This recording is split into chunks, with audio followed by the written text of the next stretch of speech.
Un des grands thèmes de l'expérience de vie de la personne ou d'une personne, c'est le doute, l'antipode de la certitude. Un des trois aspects de la souffrance qui inclut l'attente, le doute et les conflits relationnels. C'est sûr que quand on parle de doute, on parle inévitablement du jeu de l'âme dans son mouvement de polarisation, donc dans son mouvement de négatif-positif, bien, mal, vrai, faux, et que conséquemment, l'individu qui est exposé à un doute est nécessairement placé, si on peut dire, dans un champ d'expérience qui peut être aussi long que le doute perdure. En d'autres termes, si vous vous posez la question « Est-ce que j'ai le contrôle sur ma vie ?» dites-vous que dès que vous vivez du doute, vous êtes sujet à la manipulation de votre environnement.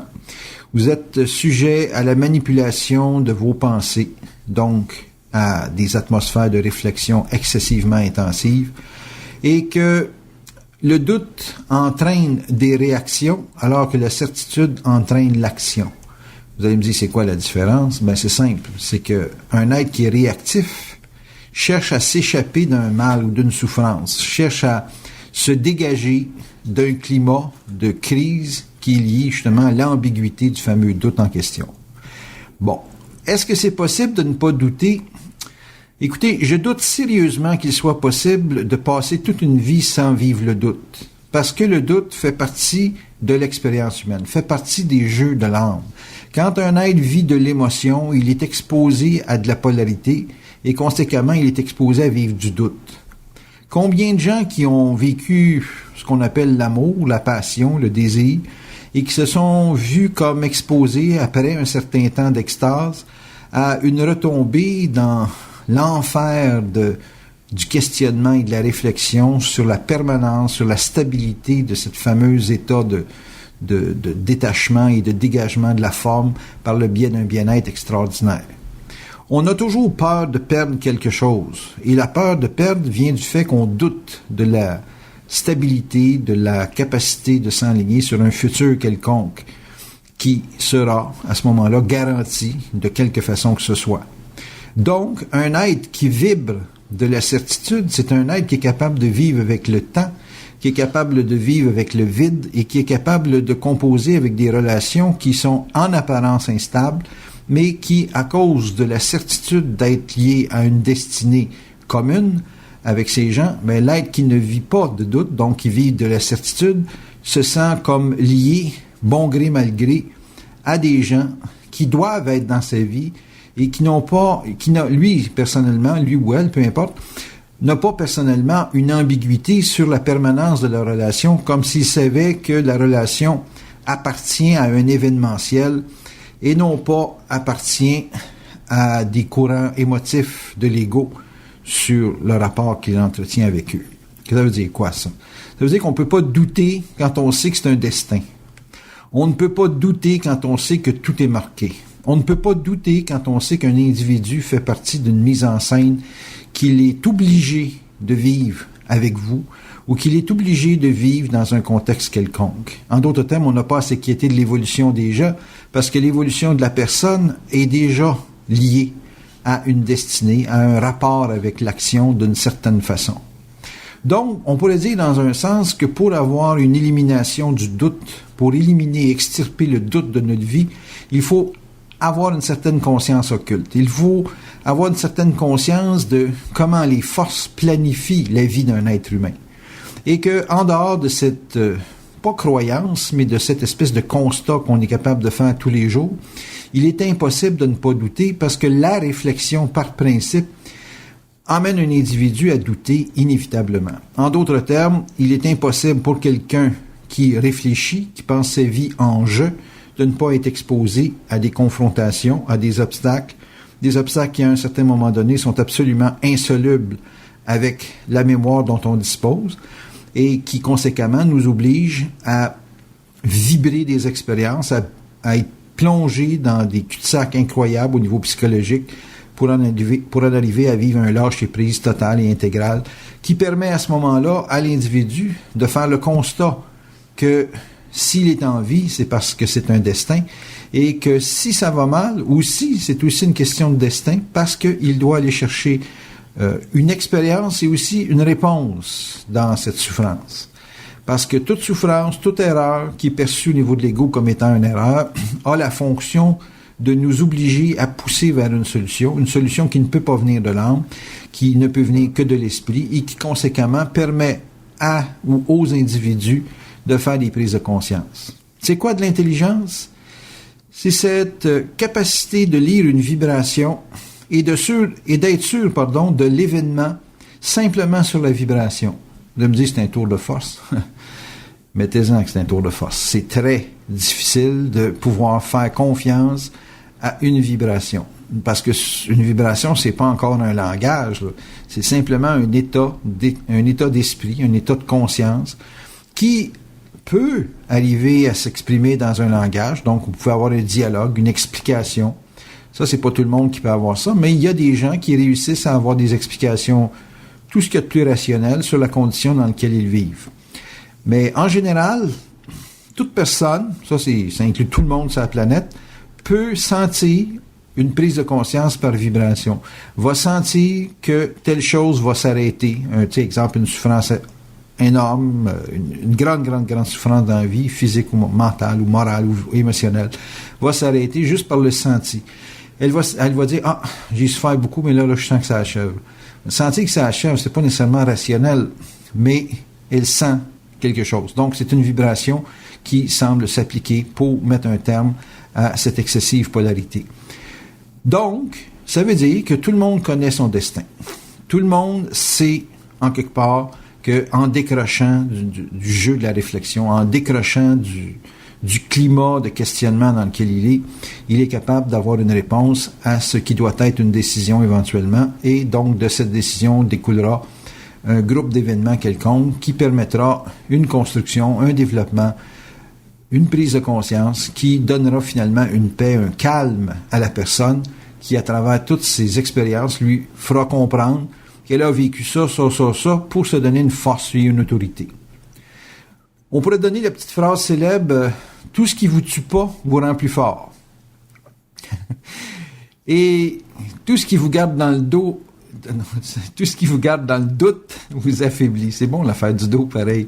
Tout ce que vous avez sur le dos que vous n'êtes pas capable de voir de face, ça vous affaiblit. Ça vous crée un poids, ça vous crée de limitation. Donc, vous vous sentez limité, vous vous sentez vivre du doute. Vous vous sentez empêché, vous êtes dans le doute. Vous avez une façon de vous exprimer, vous avez une façon de dire les choses qui vous place dans un climat de restriction. Quand on se lit impuissant, on est déjà à 90% dans la merde. Quand on se lit puissant, quand on est dans la merde, on est à 90% sorti de la merde. Il ne reste plus rien que les bottes qui sont prises dans le bout et on peut les laisser là et marcher du pied sur le sol dur. Mais une personne qui se voit dans la merde, qui se lit dans la merde, qui se dit en jeu qu'il n'est rien, qu'il n'est pas bon, qu'il n'est pas ci, qu'il n'est pas ça, ça c'est grave. Ça veut dire que vous êtes sous l'effet d'une possession astrale extrêmement puissante qui réussit à vous faire réfléchir au point que le doute devient votre mode de vie, votre référence absolue. Mais le doute, c'est pas une réponse. Le doute, c'est un questionnement. Le doute, ça prend toute sa vigueur, toutes ses racines à travers un questionnement et non pas à travers des réponses. Vous voulez éliminer le doute? Je vous donne, avant même de finir le CD, je vous donne la réponse. Pour éliminer le doute, il faut simplement affirmer. Affirmer des réponses. Affirmer dans un climat de perception où il n'y a pas de négociable.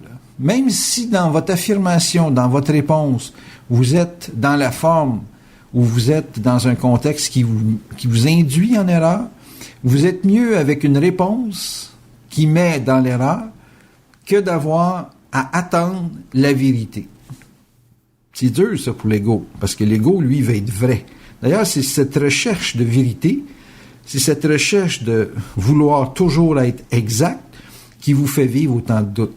Parce que il y a beaucoup d'expériences qui sont nécessaires dans le mal, dans ce que vous appelez l'erreur, pour faire des prises de conscience qui touchent la capacité de ne pas donner de valeur à la forme.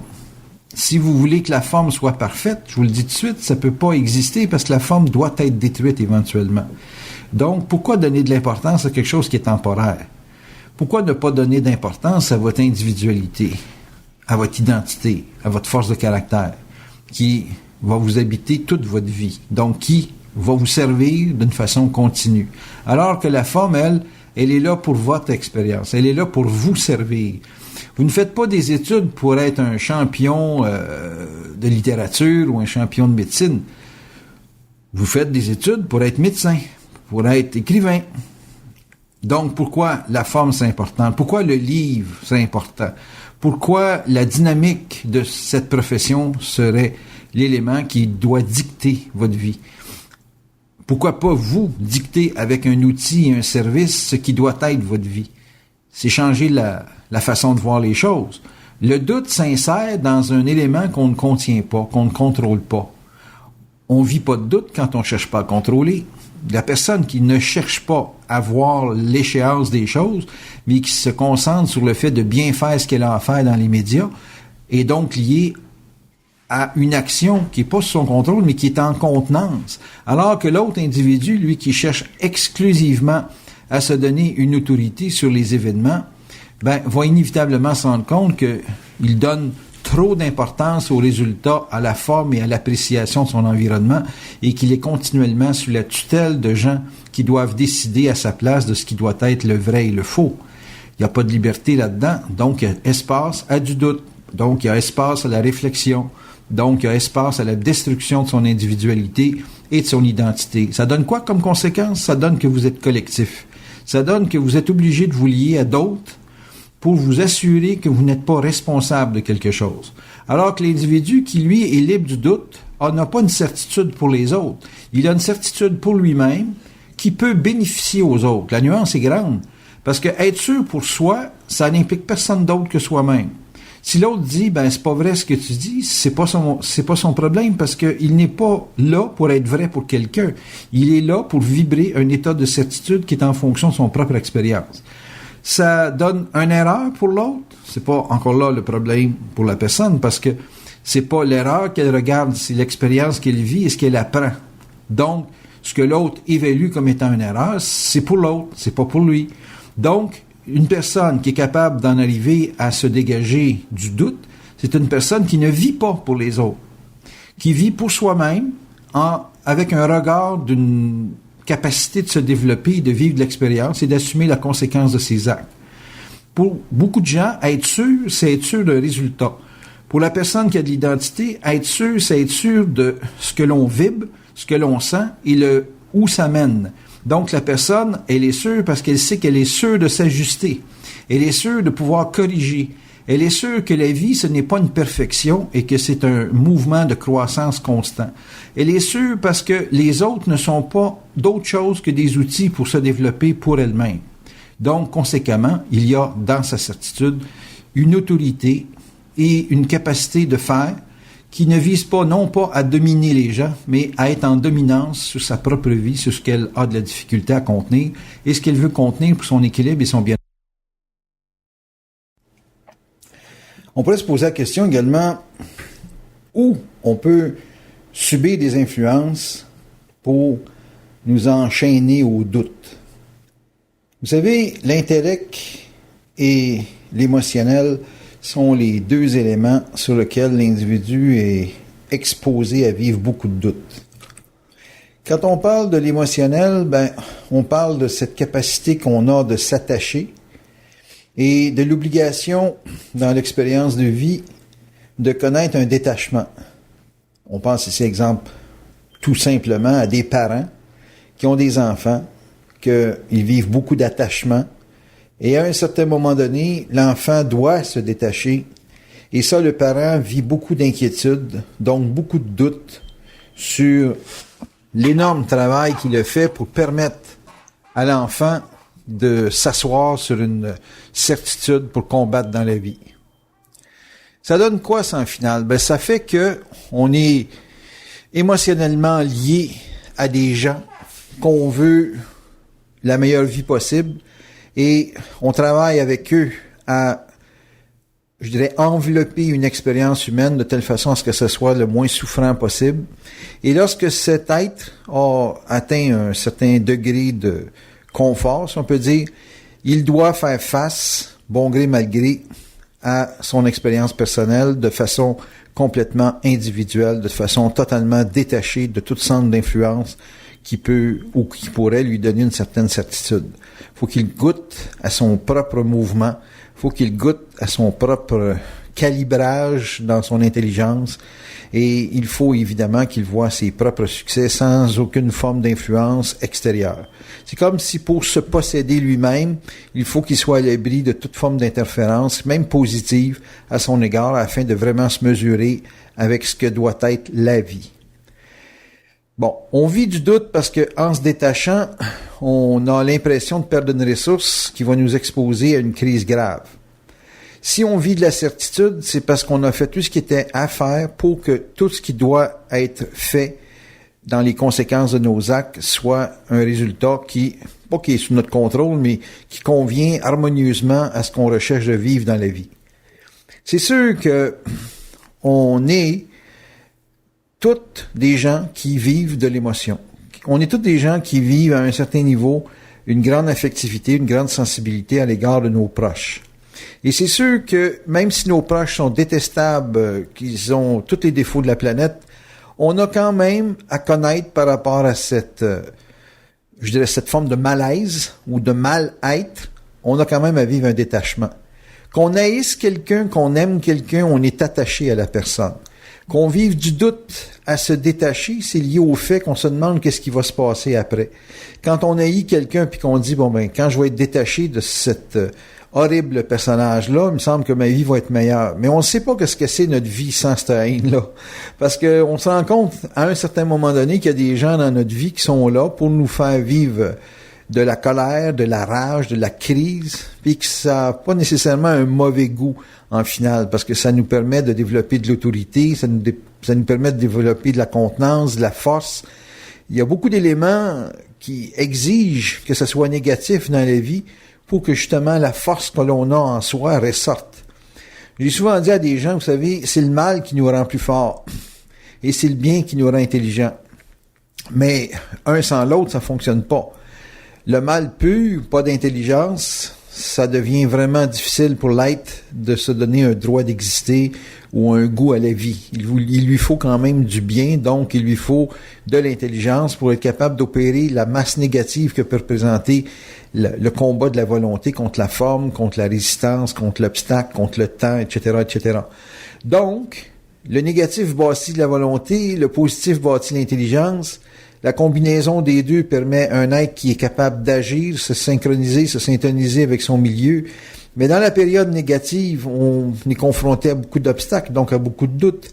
Avec le bien qui forme l'intelligence, on est quand même confronté pareil avec ce bien à du mal qui exige qu'on soit capable de faire la preuve, qu'on soit capable de descendre dans la forme ce que l'on avance. Et ça, inévitablement, ça nous expose à des grosses transitions au niveau de la vibration. On est entre guillemets, obligé de faire face à des ambiguïtés énormes, à des crises intérieures énormes. Et ce combat, cette lutte que l'on fait pour arriver à avoir une harmonie et une paix, c'est la conjonction de ce négatif et de ce positif. Donc, la certitude, c'est une intelligence appliquée et supportée par de la volonté, donc de la contenance.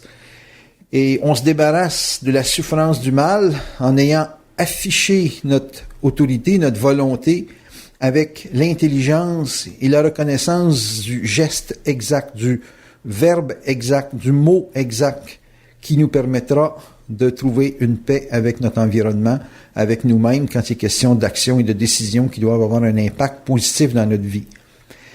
Est-ce que vous êtes intelligent? Est-ce que vous êtes intelligente? Bravo. Vous l'êtes? Vous avez une certitude? Il n'y a pas de doute, là? Vous êtes sûr? Si vous avez un doute d'être intelligent, c'est parce que vous n'avez pas la volonté. Parce que si vous aviez la volonté, vous sauriez que ce qu'il y a de peu intelligent ou de ce qu'il y a un petit peu intelligent, ça a une capacité d'action. Ça a une capacité de se mettre à terme dans un mode de fonctionnement. Et c'est souvent suffisant pour enclencher une autre action, dans laquelle on va avoir d'autres obstacles, dans lequel on va être obligé de développer une nouvelle intelligence, et sur lequel notre volonté va encore se développer parce qu'on doit faire face au mal, on doit faire face à l'adversité, à la crise. On va être obligé de régler des problèmes de doute. Le doute étant un peu le porte-parole du temps, le porte-parole de ce qui est compliqué dans l'intelligence ou de ce qui apparaît compliqué dans l'expression de l'intelligence. Parce que mal articulé, mal appliqué, parce qu'en fait, mal articulé veut simplement dire mal appliqué. Et on se rend compte que pour en arriver à des rapports avec l'environnement qui soient bien appliqués, il faut absolument que l'on soit capable d'être en contact avec des gens ou avec des personnes qui nous laissent vivre le mal, qui nous laissent vivre l'expérience délinquante de l'expression dans la forme, puis dans la forme que ça prenne la forme de nos états d'âme, et non pas la forme qui, conjuguée dans une collectivité, établit une mode ou un rapport où tout le monde doit convenir à cette façon-là. Le mal passe par la marginalité pour développer cette volonté. Il faut, dans un sens, être capable de sortir des sentiers battus pour développer une autorité. On doit explorer ce que les autres ne veulent pas explorer. On doit explorer quelque chose qui nous est personnel pour savoir si on peut se démarquer dans une société. Et c'est ça qui fait vivre du doute, parce que à un certain moment donné, on a l'impression de déraper, on a l'impression d'être en dehors de quelque chose de vital, c'est-à-dire le support, l'enveloppe d'une collectivité, le support et l'enveloppe d'une famille, l'espèce d'enveloppe qu'on retrouve des fois dans des rapports avec des autres, avec des humains, avec des gens qui doivent saisir très clairement, très nettement ce que l'on est. C'est sûr que si vous êtes dans un rapport avec des gens qui ne comprennent pas ce que vous êtes, c'est qu'à ce moment-là, vous êtes dans un champ d'expérience qui vous est personnel, qui ne se communique pas, qui est effectivement excessivement marginal. Et étant très marginal, il est très, très confronté au mal dans le sens de l'incapacité de faire référence dans le temps à un autre point de repère similaire au nôtre. C'est là que l'individu vit une grande solitude. Il y a une recherche, une soif d'être en contact avec quelqu'un qui pense ou qui vibre ou qui sent les choses comme soi-même. Et c'est ce qui fait souvent que dans un couple, on se sépare parce que on ne sent pas l'autre nous accompagner dans notre expérience. On sent l'autre vouloir se détacher de ce que l'on vit. On ne le sent plus présent, on ne le sent plus en contact avec nous-mêmes. Possible que deux individus qui vivent ensemble en viennent éventuellement à vouloir regarder tous les deux en même temps leur individualité et que le couple doit sauter, doit s'exprimer différent pour que chacun puisse aller explorer son propre mal, sa propre souffrance, donc son propre doute. Le doute est appuyé sur un mal-être. On vit mal quelque chose et c'est là que s'installe le doute. La certitude, c'est l'harmonie, c'est la paix.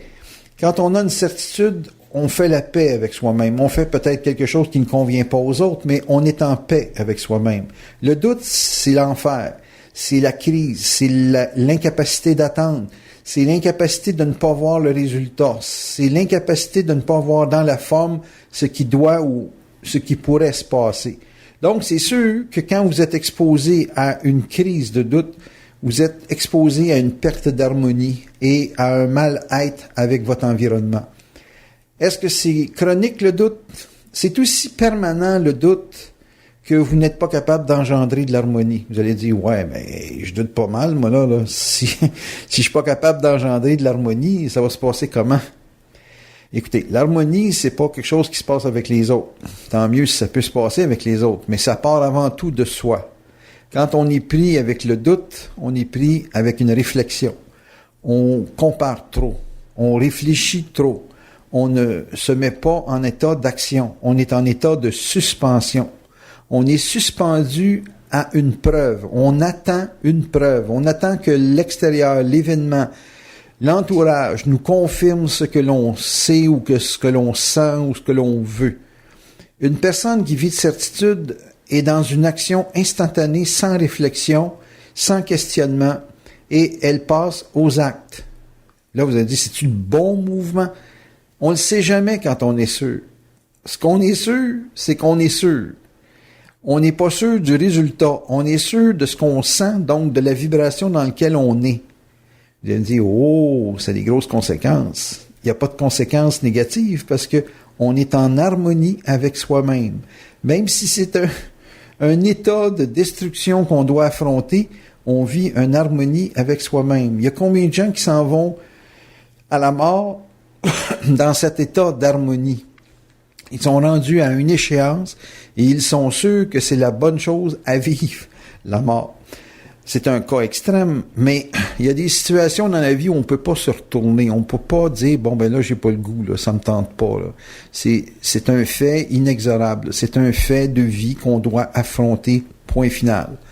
C'est plus possible de se questionner à ce registre-là. Ça devient une fatalité.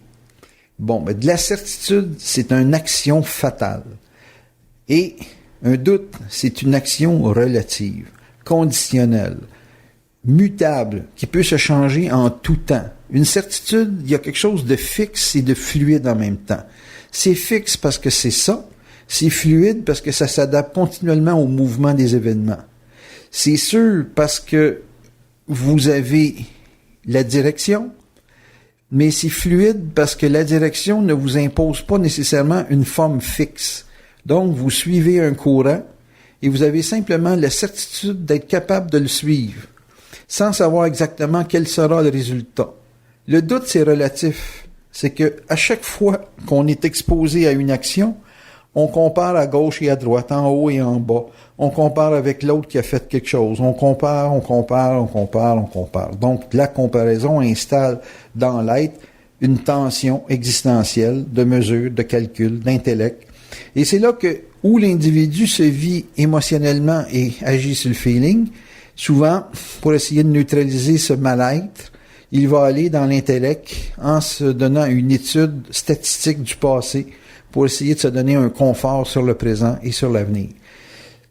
Dans certains cas, évidemment, ça donne une certaine certitude, mais pour avoir vécu l'expérience avec bien des gens avec la bourse et en donnant des systèmes qui étaient quand même statistiquement précis, on voit que d'exécuter une certitude statistique, ce n'est pas suffisant pour l'être. C'est comme la statistique est un mur, il y a une dureté, il y a une fatalité, il y a une impossibilité chez l'individu de garder une fluidité, ce que l'esprit donne. Quand vous vivez de la certitude, vous êtes fluide, vous êtes adaptable, il y a une place à l'imprévu.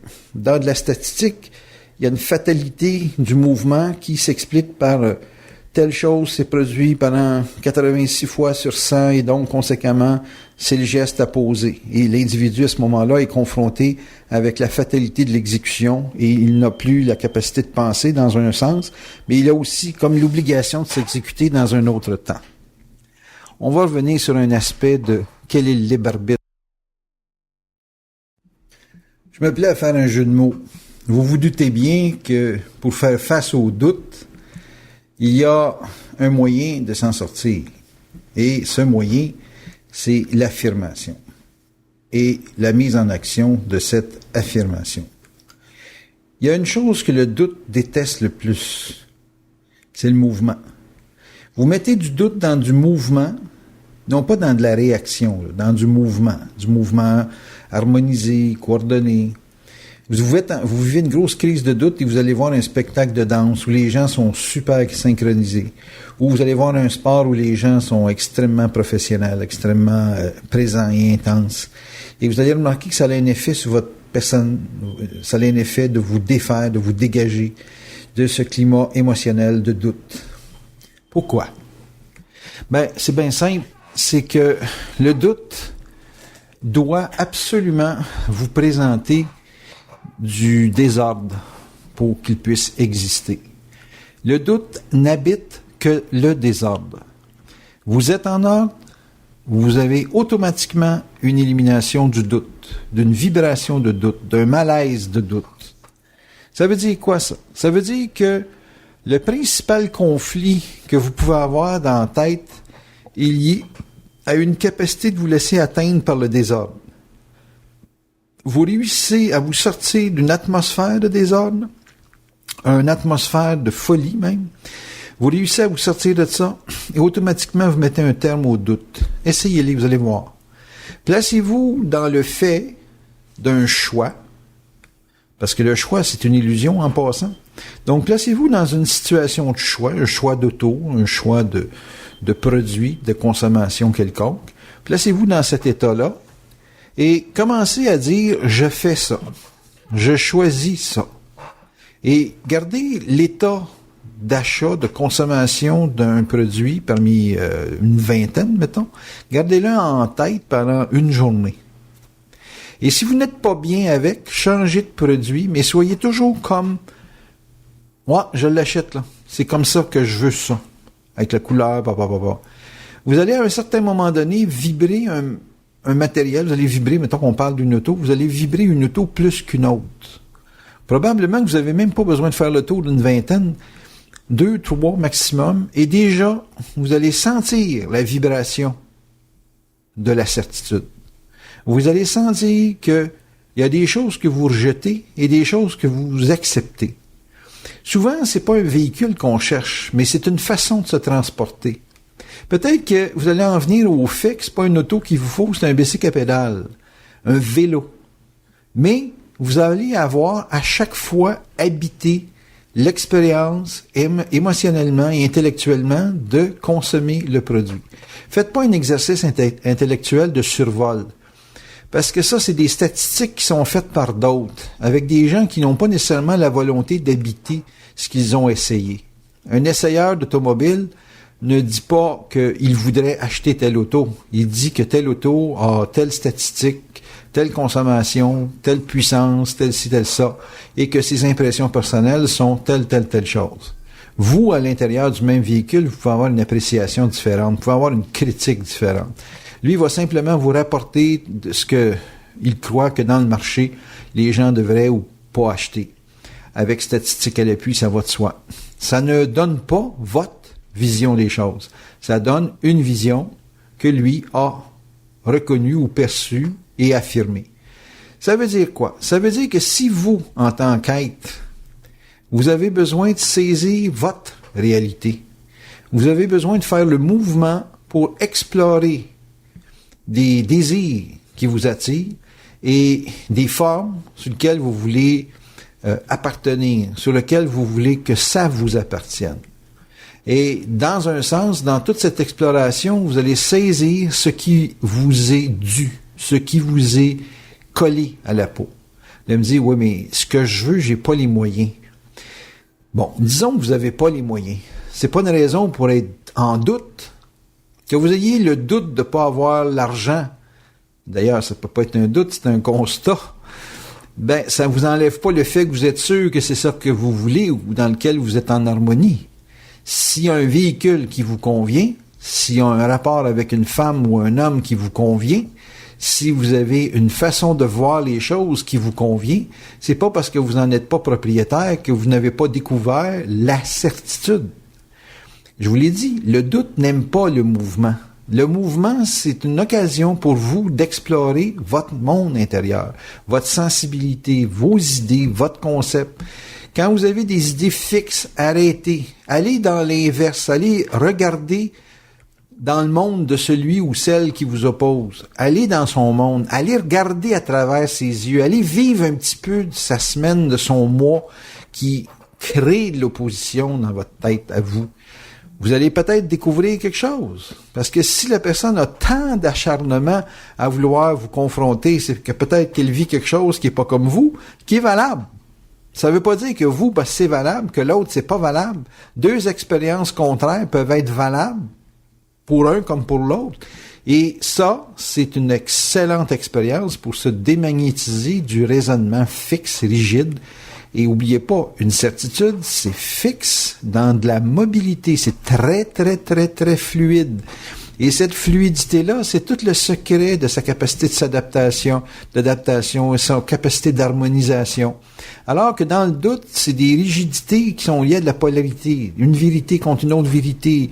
Une vérité adverse. Du blanc contre du noir. Du vrai avec du pas vrai, etc., etc. Et puis, dans l'expérience du pas vrai, ben, il y a une exploration, puis dans l'expérience du vrai, il y a un autre champ d'exploration. Tout le monde doit y trouver son parti. Tout le monde doit comprendre pour soi sa vie. Vous n'avez pas à comprendre la vie d'un autre selon vos critères à vous. Vous n'avez pas le même karma, vous n'avez pas le même destin, vous n'avez pas la même vision. Donc, vous avez un doute qui vous est propre. Vous avez une certitude qui vous est propre. Vous avez quelque chose en vous qui est personnalisé, qui est custom fit, comme on dit en anglais quand on montre quelque chose. Et puis ça veut dire aussi que vos rapports avec les gens Ça veut pas dire que ça vous oblige à être souple avec les autres. Ça vous oblige strictement à rien. On est simplement dans la compréhension du doute. La compréhension et les solutions à apporter pour quelqu'un qui vit le doute. Fait que si le doute n'aime pas le mouvement, ben, ce qu'il aime, c'est l'excitation puis le désordre. Fait que si l'être est excité au point de vivre un désordre, ça laisse beaucoup de place au doute. Ça lui permet de s'implanter, de s'enraciner dans l'être. Surtout un être qui veut fuir constamment et qui n'est pas capable de supporter l'autorité de l'intelligence. Parce que l'intelligence, c'est extrêmement dominant, c'est précis. Donc, quand c'est précis, c'est dominant. Un être qui n'a pas exploré dans sa vie, qui est encore à l'étape, je dirais presque adolescente, de vivre sa marginalité, même à 60 ans, ben, il vit dans cette marginalité-là une recherche constante d'échapper à un public, d'échapper à un environnement, d'échapper au monde en soi. Il ne veut pas vivre d'échanges parce qu'il se sait capable d'erreur, donc capable d'entraîner du jugement sur sa personne. Et conséquemment, ben ça, c'est comme si ça le plaçait dans un état d'infériorité. Infériorité qu'il mesure par rapport à ce que les autres sont, par rapport à ce que les autres disent de lui. Mais ce n'est pas nécessairement une infériorité qui est réelle ou qui est réaliste. C'est simplement une infériorité qui est basée sur l'impression qu'il a de son environnement vis-à-vis de sa personne. La personne a une petite piscine, c'est suffisant. Elle va voir une piscine olympique, elle revient chez eux et ce n'est plus suffisant. Qu'est-ce qui s'est passé? Elle a comparé. Ce qui était suffisant est encore suffisant. Pourquoi que tout d'un coup, la piscine olympique qui est vue pour un groupe, ça créerait une perturbation dans sa vie? C'est l'impression d'être petit, l'impression qu'il se passe grand, l'impression que les gens sont meilleurs que lui ou peuvent faire des choses meilleures que lui avec cet outil-là. C'est là que la problématique s'installe. Si vous êtes capable de vivre pour vous-même et non pas de vivre selon une collectivité et que vous faites beaucoup de mouvements pour vous-même et non pas beaucoup de mouvements pour impressionner les gens, ben vous allez être bien dans votre peau. Mais il y a beaucoup de mouvements pour donner l'impression d'être habile, professionnel, classe, être capable de donner beaucoup d'impact, beaucoup d'impression de notre environnement. C'est lié à quoi, ça? C'est lié à cette recherche de démontrer quelque chose qui n'a pas été intégré. Donc, à penser ou à faire penser qu'on est plus intelligent que notre propre réalité. Il y a beaucoup de gens qui vivent ça. Ils cherchent à accélérer le temps. Pourquoi? Parce qu'ils sont prisonniers du temps. Le doute, je vous l'ai dit, ça fait partie intégrale des origines de la souffrance. La souffrance, c'est pas simple, c'est très simple. C'est du temps, c'est du doute et c'est des conflits relationnels. Vous doutez de vos relations, vous doutez de vous-même. Donc, dans une relation, vous allez inévitablement remettre l'autre en doute. Quelqu'un qui doute pour soi, c'est inévitable qu'il va douter pour les autres. On n'est pas confortable quand on doute. Pourquoi qu'on serait confortable si on doute et qu'on serait tout d'un coup en équilibre avec les autres? On serait en équilibre strictement s'il y en a un dans le lot qui n'a pas de doute, qui a une certitude et qui est capable de la transférer ou de la manifester. Donc, à comprendre que pour éliminer le doute, il faut explorer, essayer des choses, se donner le droit à l'erreur, se donner le droit de comprendre les choses à travers une exploration, qu'on ne peut pas parfaitement faire les choses et que ce qui est parfait est relativement parfait. C'est relatif à ce que les autres, notre environnement, demandent. On peut être plus que parfait et les autres vont nous critiquer. J'ai vu des gens qui étaient tellement précis qu'ils étaient rejetés de leur famille. J'ai vu même un jeune homme, qui était génial et sa famille le rejetait justement parce qu'il était plus intelligent que les autres dans la famille.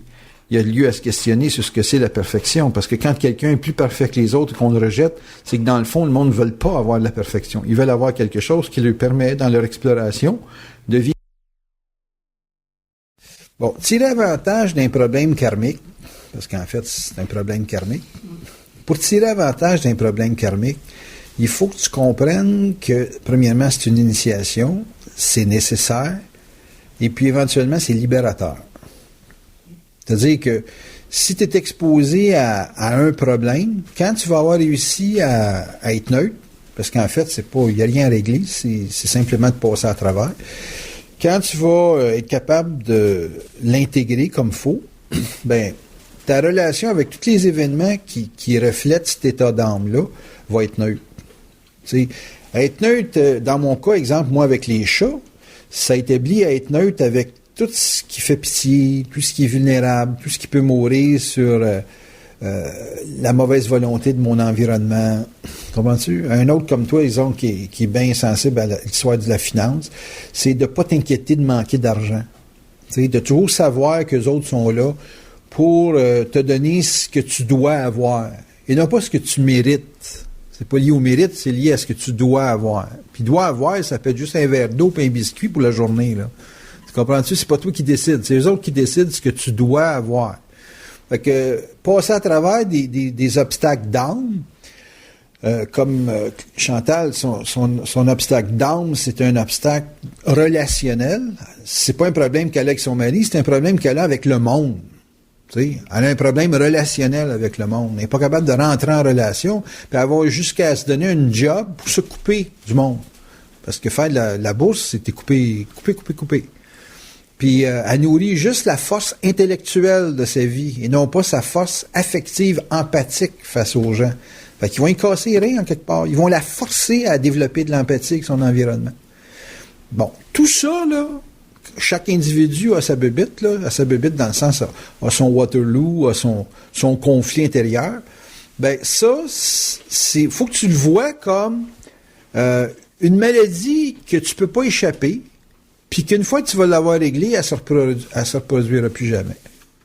Tu ne revivras plus jamais ce conflit intérieur-là. Par contre, le régler, ça peut demander 35, 40 ans, 50 ans, là. Moi, l'affaire de toujours vouloir sauver les gens qui sont défavorisés, puis que c'est un obstacle pour ma vie personnelle. Il y a bien des éléments que j'aurais moins de déséquilibre financier si j'étais à m'occuper de mes bottines. T'sais. Mais à pas m'occuper toujours de mes bottines, puis à toujours en vouloir en sauver un, puis en sauver un autre, ben, ça m'a mis dans la marde, parce qu'à aider des faibles, tu t'affaiblis en passant.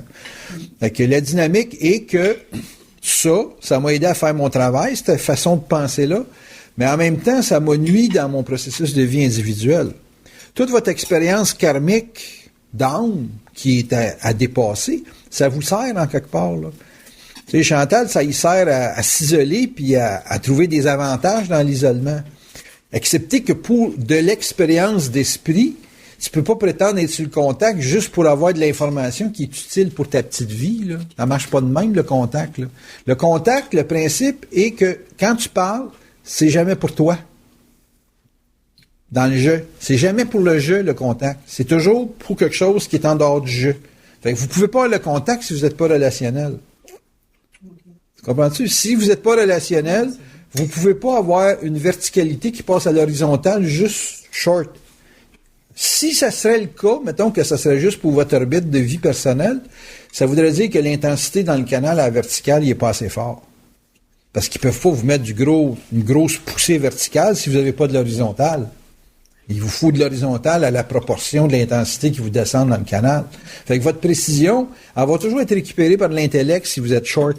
Si c'est toujours pour vous, je. Fait qu'il va y avoir un plafonnement. Vous allez sentir que vous êtes informé, mais vous ne pouvez pas agir dessus.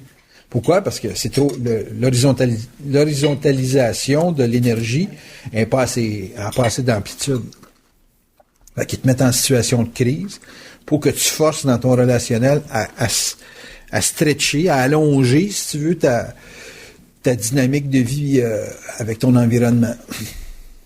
Regarde, moi, souvent, je suis obligé de me financer parce que, moi, chez nous, on disait, se financer, c'est un signe de faiblesse. OK? Mon père disait, moi, j'ai pas de crédit parce que je suis pas faible, moi, je suis fort.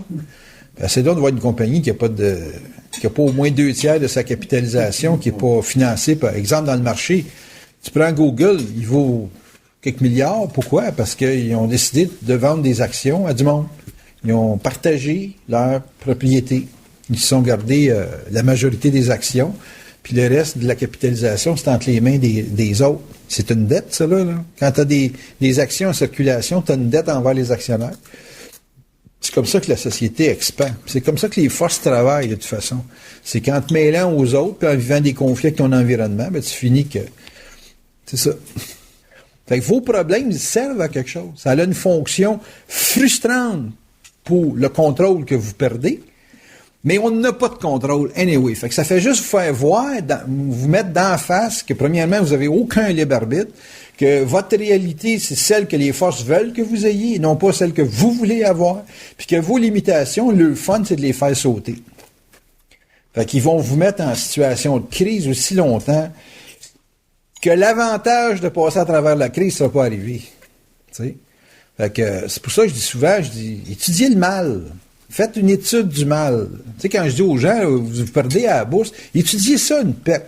Parce que dans une perte, il y a une leçon à aller chercher. Il y a une prise de conscience à faire. Il y a un état d'âme qu'il faut que tu contrôles à un moment donné, là. En tout cas, ce que je veux faire comprendre, c'est que dans une expérience d'âme, à un certain moment donné, on est averti, là, puis si on comprend pas là, c'est intensifié. C'est comme ça qui marche. Ils vont mettre ça, là, réellement, là. Tu peux jamais bien t'en sortir avec eux. Quand il n'y a plus de questions, quand il n'y a plus de questionnement sur quelque chose que tu as réfléchi beaucoup, c'est ça la fin. Tu donne le contrôle. Ben, tu n'as pas déjà du contrôle. C'est juste qu'il faut que tu le constates. Part du principe que ta vie, là, tu as zéro contrôle jusqu'à ta mort, là. OK? Puis regarde tout ce que tu fais pour l'avoir. Puis ça, c'est toute la souffrance qu'il faut que tu vives. Toute ta souffrance est dans l'affaire de perdre le contrôle que tu n'as pas anyway. Tout le monde qui réfléchit essaye d'avoir une autorité dans sa perception pour être capable de prendre des décisions. Puis 99% des bonnes décisions sont prises sur une pulsion. Une pulsion étant une vibration. Où est-ce que le rationnel vient intervenir là-dedans?